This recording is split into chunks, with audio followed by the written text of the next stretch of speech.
Good morning and welcome to my first creative experiments video.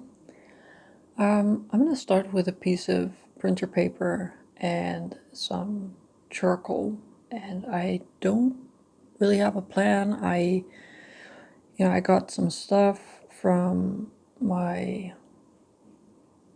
art supplies, and yeah, I just got some random stuff, and I'm going to see where this ends up. So the point of me doing this, and I actually actively had to make myself do this, was, basically I've been doing a lot of studying, I've doing a lot of work for my expo at the end of the year, and that is a certain mindset, right? You're really focused on getting results, and those results are not always just creative. They also have to be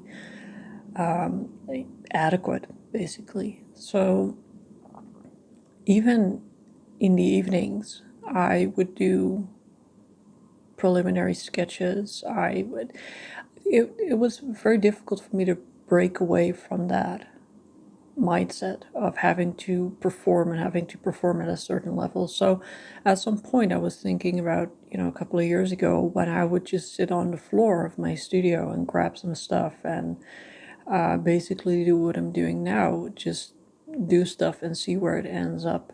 And I think that doing that has taught me a lot. Taught me a lot about materials and about how they interact and what they do and all kinds of effects that you can achieve, and also a lot of stuff that doesn't work.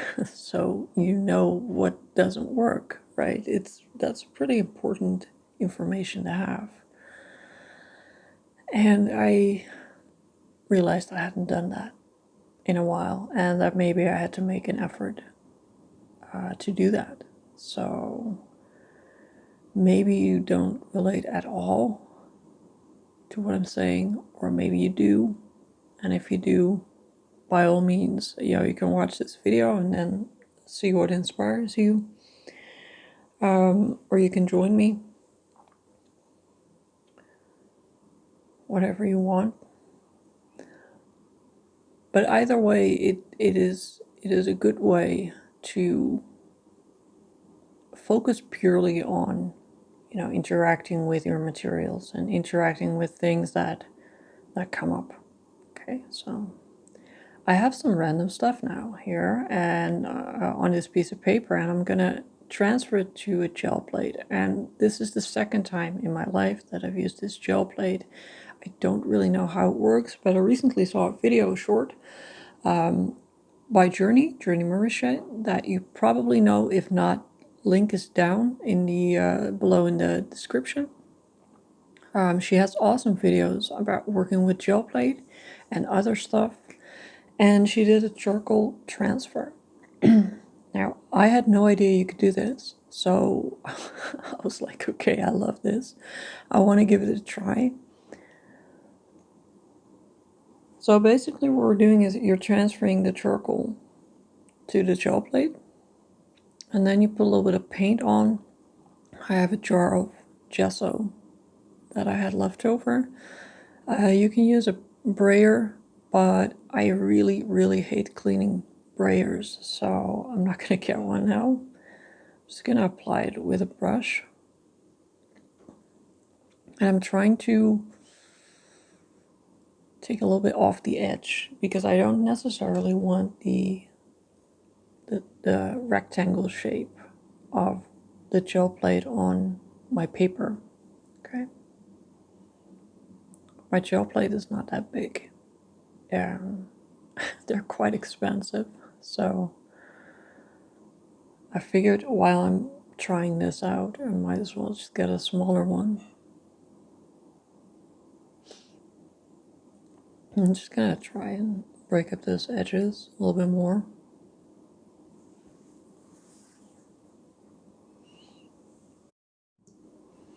I have a little bit of resistance on my gel plate, where the plate is resisting some paint. I'm not sure why that is, but probably has to do with oil or something. I have some paper here that is generally used for lino or monotype printing. It's by Clairefontaine. It's very smooth, so I've never used it before. So I'm gonna go ahead and give it a try. Let's see how we can orient the paper. So you put it on, and I think you're supposed to let it dry completely. I am very impatient, so I'm probably gonna try and lift this after 2 minutes. It's quite warm here, so I'm thinking, yeah, a little bit longer. I might get away with a shorter drying time.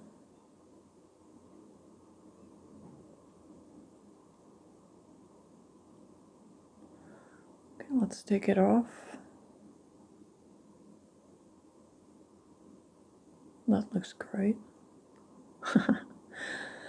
That looks pretty awesome.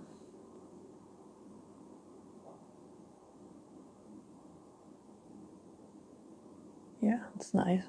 This is a fun technique. I think if you like charcoal and paint, then I think this is really fun. Okay, so you can tell, right? My jelly plate, or my gel plate, whatever it's called, is quite small. So I'm gonna do a second drawing on the back, and here's my insanely big box of soft pastel. I'm gonna try and do that, try and transfer some of that. I have such a crazy amount of colors, and I use so very little of them.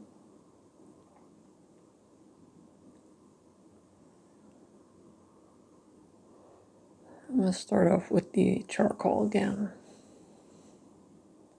Color is me and color. I think I've said this about 1,000,000 times, or possibly every other video I make, but me and color is just, nah. What a struggle.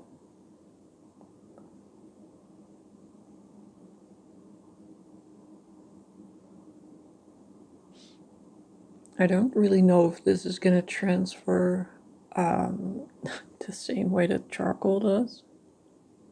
I kind of half assumed that it would.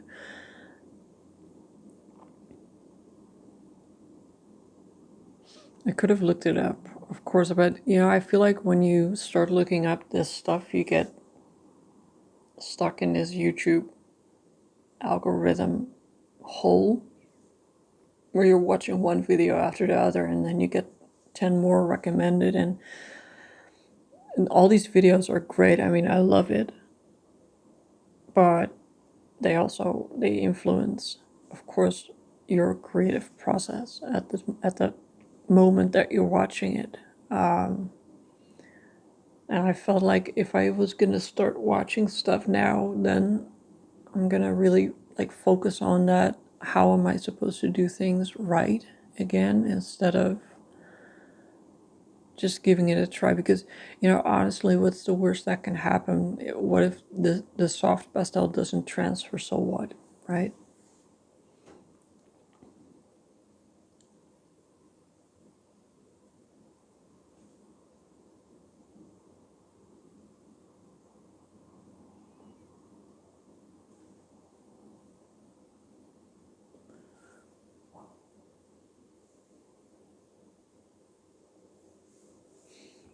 So I have no idea what this is supposed to be, but let's go.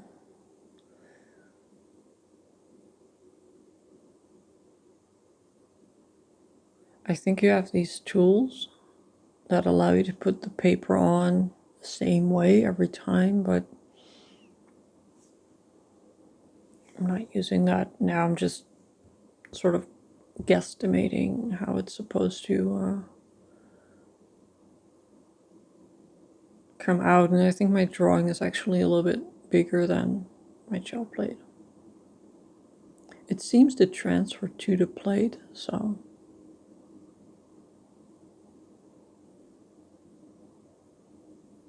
Now let's see if it's going to come off.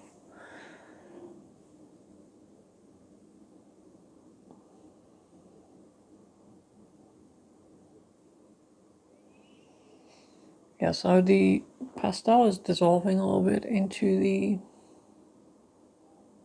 paint, and not terribly, but just a little bit. Yeah. I'm trying to see how much more it can take. I don't want it to dissolve completely. Alright, let's go.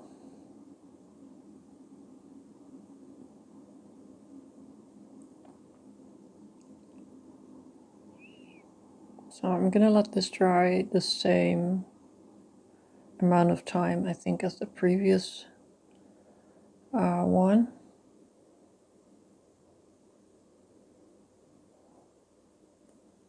Some of the paint is not dry, as you can see, but that's fine. That's actually not a bad transfer. Here are some of the areas here where the paint was still a little bit wet. That's not bad, you know. I kind of like it. So I'm gonna put this one away and see if we want to add a little bit more. Try and turn stuff around. You know, sometimes when you turn it around, you see something different. Like now, it looks like a butt cheek, but let's not talk about that. No, but seriously, sometimes you even when you do portraits, when you turn them around or you look at them in a mirror, you can sometimes see things either in the anatomy of what you've created or in the composition that you hadn't seen from the view that you were looking at it from. Yes, that is proper English. So like I said, even when you're not doing abstract, even when you're doing portraits, it's really smart to sometimes turn it upside down or sideways or something like that. So I have some paint here. This is Golden Open, and this is raw umber on the bottom and Phthalo blue green shade on the top. And I haven't used these paints in a while.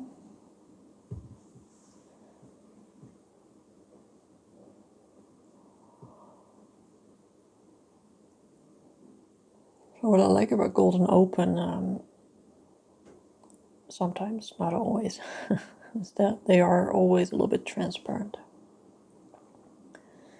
They are a little bit more transparent than the regular acrylics. I don't know why. I think it has something to do with the binder.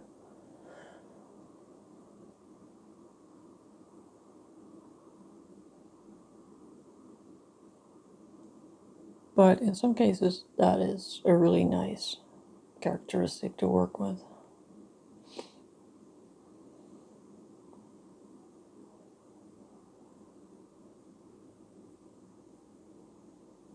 I'm not necessarily working with Golden Open for the open time. I've found that especially on paper that hasn't been primed, even Golden Open tends to close pretty quickly. It's just that I have these paints. At some point I started replacing the colors I used in most with Golden Open from regular acrylics, so I just don't own a lot of regular acrylics anymore.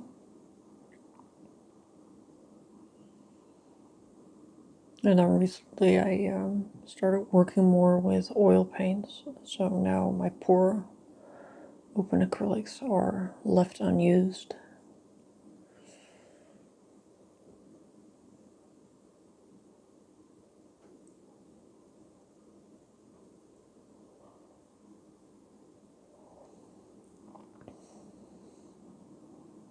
So these are soft pastels by Rembrandt, and these are great quality, affordable pastels that are very pigmented. So you can tell, right, if you paint over them, they will dissolve into quite a bit of pigment.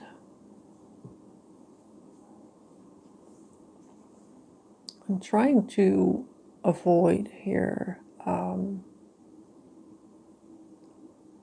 automatically creating faces, but I feel like for now it's unavoidable.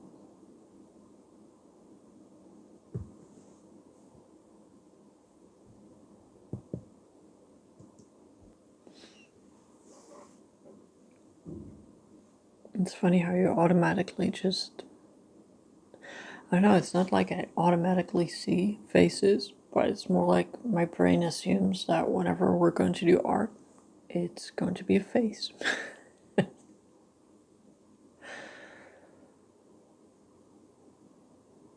But for now, it's fine. I think maybe it's part of, you know, when you're doing something slightly uncomfortable, I guess you just want a certain amount of safety, I guess.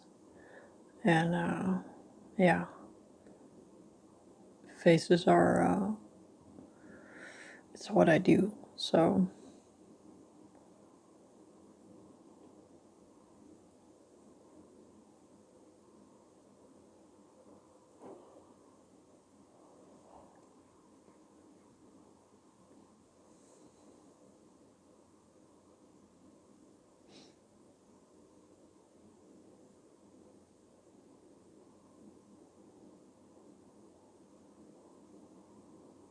this is a charcoal pencil, by the way. I have to say I like this paper quite a bit. I purchased it along with some other printing paper, but like with printing I mean for mono and lino cut printing, so not for your electronic printer. Okay, I don't know if there's a different word for it, but this stuff is used for art prints. Okay, so I purchased some different types of paper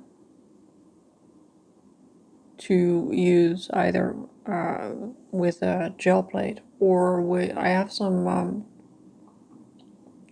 hard acrylic plates that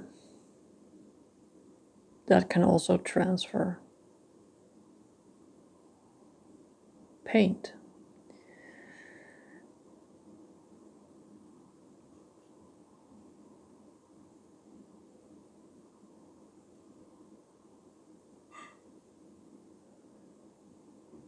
But anyways, I'm rambling. I'm sorry. The point of this whole story was to say that I quite like this paper. It's very smooth, but it's quite resilient, which most printing papers are, I think. That's why a lot of them are quite suitable for mixed media endeavors.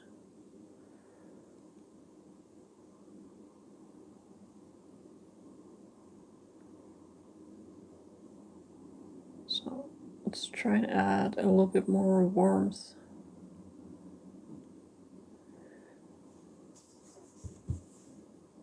In the shadows. So when you mix the Phthalo with raw umber, you get a green like sort of a muted green.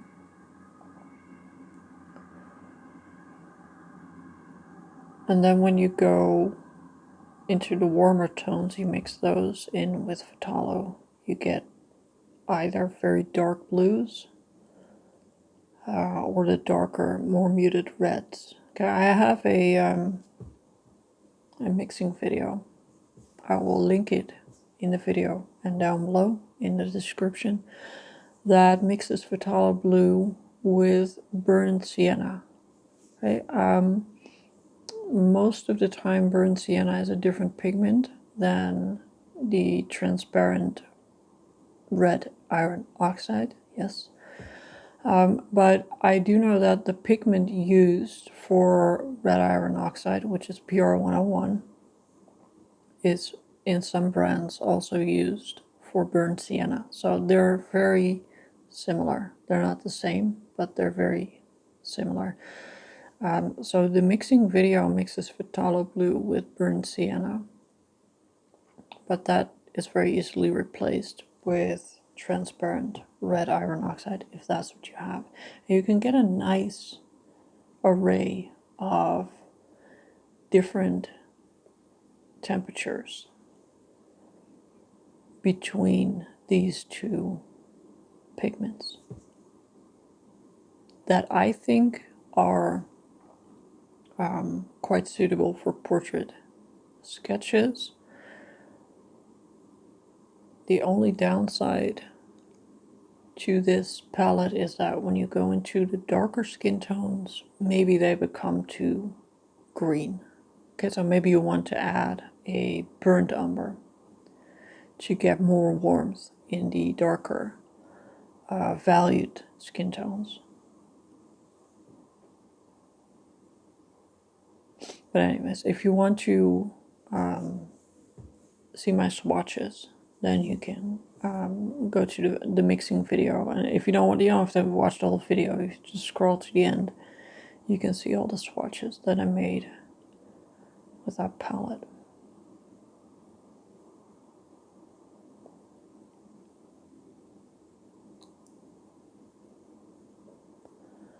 So I'm just adding a little bit of water here and there with my scrap piece of cloth. And again, I will compliment this paper for taking quite a bit of water and not buckling at all, to be honest. It's not taped down.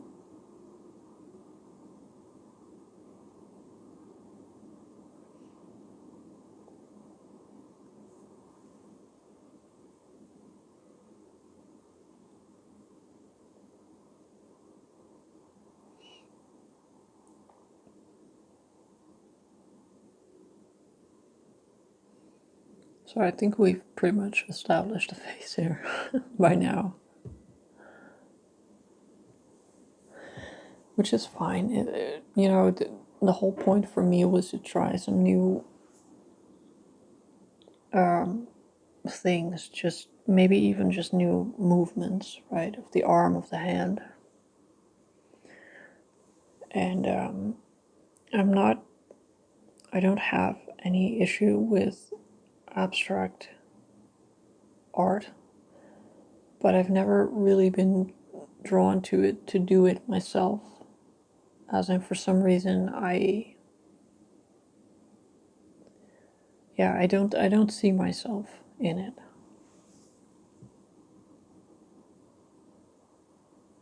And I know it's different for a lot of people. There are a lot of people who even use abstract art as a way to sort of get out of that representational mode, right? So if that is something that might work for you, then by all means, go and give it a try.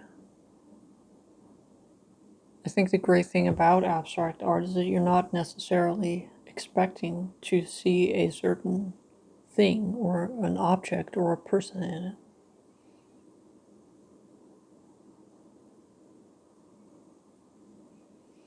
So I just added a little bit of that gesso to my palette to get a couple of midtones in there.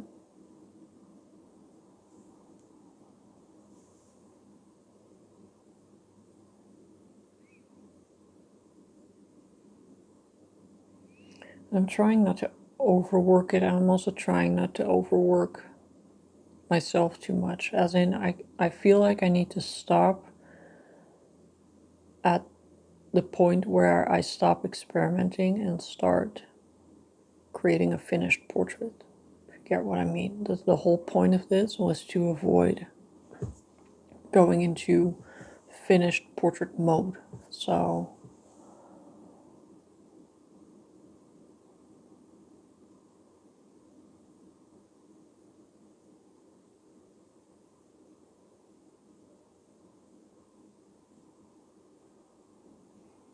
it's a little bit of a, well, I wouldn't say struggle, but I do have to keep my focus on it, right?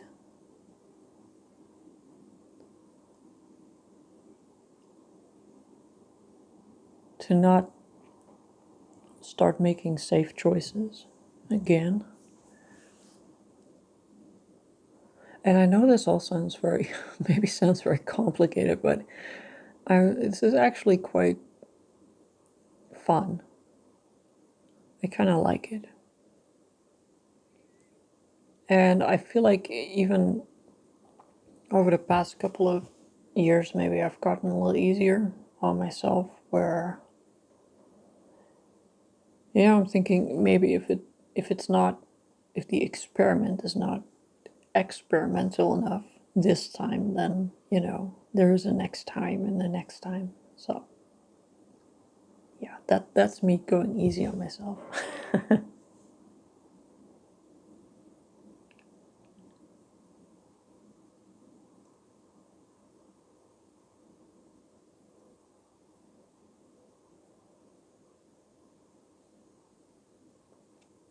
And I have to say it's quite colorful for my standards.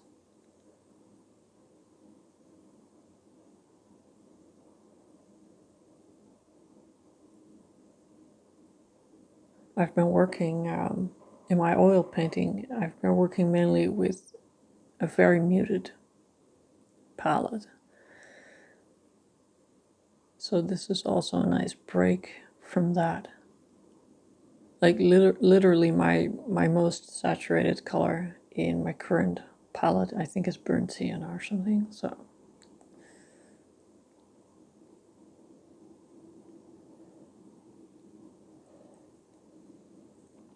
and I have a long standing love affair with Phthalo blue. So it's nice to get to use that again.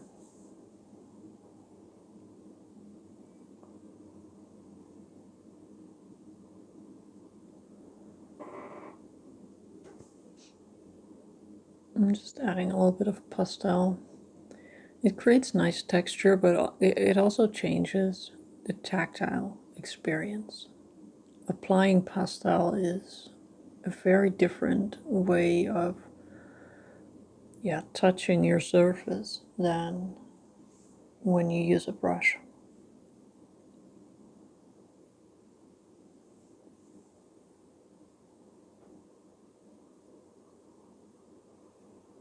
And for those of you who don't do mixed media, these two are very compatible. Acrylic paint and soft pastel are both water-based media, so you can use them on top of each other and over each other. You can mix them. It's all good and perfectly compatible.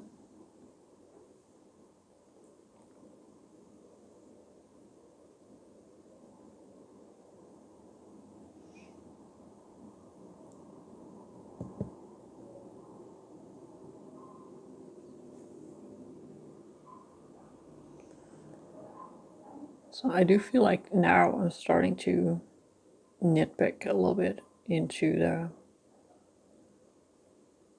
yeah, into my portrait standards. So I think I'm gonna wrap this up.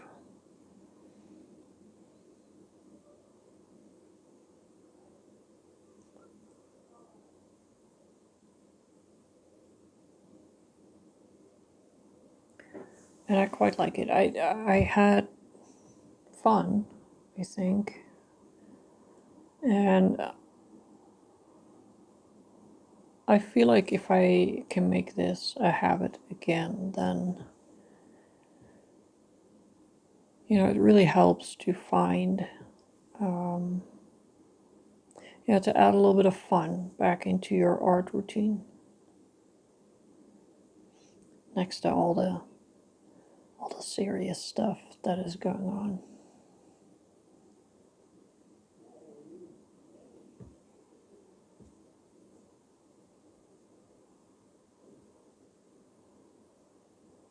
I'm gonna try and make this a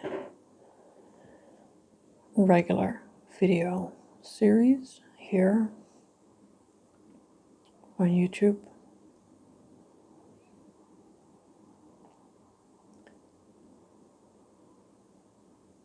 With a couple of more of these experimental videos. So I hope you enjoyed it, and leave a comment. I would love that. I always love hearing from you. And also wanted to say hi and welcome to quite a few new subscribers, which is really nice. And if you want to share some of your work or your questions, you can do the questions in the comments. And if you want to share photos of your work or your own experiments, you can also do that in the in my Facebook community. And I will link all the things I mentioned in the video down in the description, and also the materials that I used.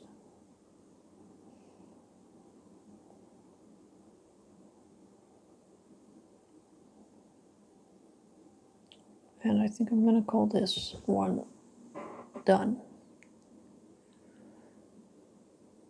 So again, thank you for watching. If you haven't subscribed yet, then I would love it if you joined me here on the channel. And I will see you in the next video. Thanks for watching. Bye bye.